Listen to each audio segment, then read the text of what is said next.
foster care systems aren't what they seem, or, people of course have opinions of what's right to do after you have a child, or, if you decide not to have a child. But I have a friend who was in foster care, and he has experienced the most insane situations that I can even imagine. Bro, and I know I'm not crazy. Y'all hear what I'm hearing, right? She's basically making an argument for abortions using the fact that foster cares are not suitable. So rather than send your kids to foster care, you should abort them. Woman, why do you feel that you're not threatened with abortion policies? Like, I understand, you feel a sense of vulnerability when participating with trans women or men, as you consider, in sports. Why do you feel that these policies and these, concepts don't threaten you? Because I think children are the greatest blessing life has to offer.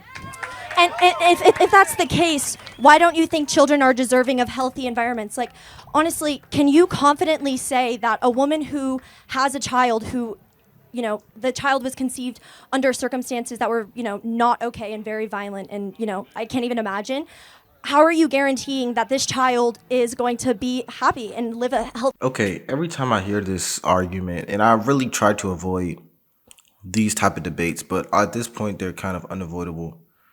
I always wonder why students or people who are super left-leaning use abortion as an answer to poor living environments.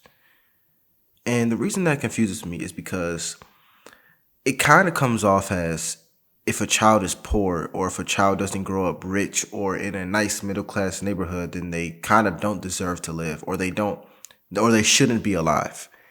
That's what it gives off to me, because and I know I'm not crazy. When I hear these debates, they're like, well, yeah, the reason people get abortion is because they can't afford to put the child in a nice school or a nice home or a nice neighborhood. I'm like, yeah, I understand that. We need to work on that as a country. A lot of better living environments for the homeless or the disadvantaged. But that does not automatically mean that just because you don't have money, you should just be aborted. At this point, you might as well just come out and say that you only want rich people to have kids. You don't want poor people to have children. That's what it gives off to me.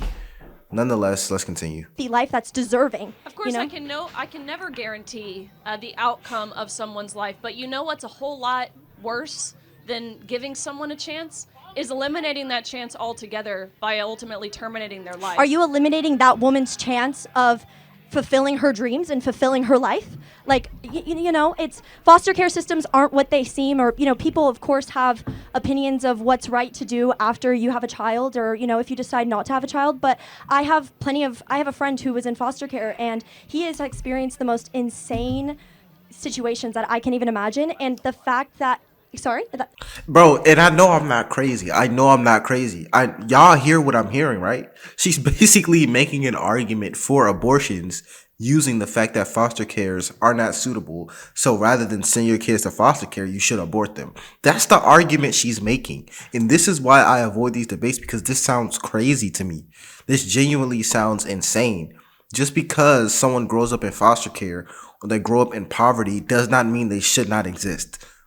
What type of it's kind of like genocide. Like, you just want poor people to not exist. You want poor children to not exist. What are we talking about? Out of all the arguments and reasons to support abortion, why is this the most common one that I hear? Being poor? That's the biggest argument that you have to support this? It's evil. Like, this is evil, bro. I'm not gonna hold you. No, keep on going. It's fine. I know all your arguments, but keep going. I really want to know, like, not even to be like this, but woman to woman, Riley, how do you justify, putting this almost shackle on women and kind of sitting there and saying, you know what, I don't care, you're going to have this child, despite how, painful. I am so sorry that you are led to believe that children are shackles on your life. I would argue there are many parents here, mothers, fathers who are here who would not look at their children as shackles. Again, they would look at them as the greatest blessing life has to offer. if unfortunately that's a position that you find yourself in, or someone finds themselves in, where they do see this child as a hindrance, you mentioned foster care. I think we, rather than, again, kind of normalizing and accepting and celebrating the idea of abortion, you work on foster care reform, the reform of the adoption system. I think those are much more beneficial and effective ways to ultimately address the problems that you're bringing to light without having to terminate lives in the process. Why is there such a focus on kind of reprimanding women for their choice, but not a focus on making sure that foster care systems are what they should be? And, I think that's a national conversation that we could have. I do. So why do you not think that's happening? Why do you think the focus is on women and their bodies? It is happening. We actually post more funding into foster care systems. You don't know about it. It's just like, literally, Republican states are pumping more money into pregnancy. Do you know what a pregnancy crisis center is? Yeah. Bro, here's the thing. And I'm going to give you a real answer for why this is not a discussion. Because when it comes to, I'm just going to give an objective answer. Because when it comes to abortion, we need to go back to Roe versus Wade, which was a federal mandate on if people were allowed to get abortions practically. That's where that regulation practically falls under, if you look at it as Roe v. Wade. When that got overturned, that kind of put the facts about abortion, or if you were allowed to get it, in the state's hands, meaning states were determining if you could or could not get an abortion. So it moved from a federal thing to a state thing. That's what happened versus Roe versus Wade.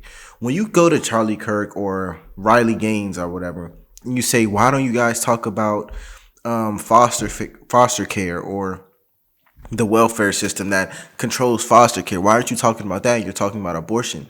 The reason they're not talking about that is because abortion was a federal thing. Abortion was a nationwide thing that we were discussing because of Roe versus Wade. But foster care is a state thing. It's already in the state's hands. So states determine how foster cares are ran in their state. They determine how welfare is basically distributed in their state. It's a state thing. So let's say Charlie Kirk or Riley Gaines are from, I don't know where they're from, Texas or New York, or I don't know where they're from. Let's say they're from Texas.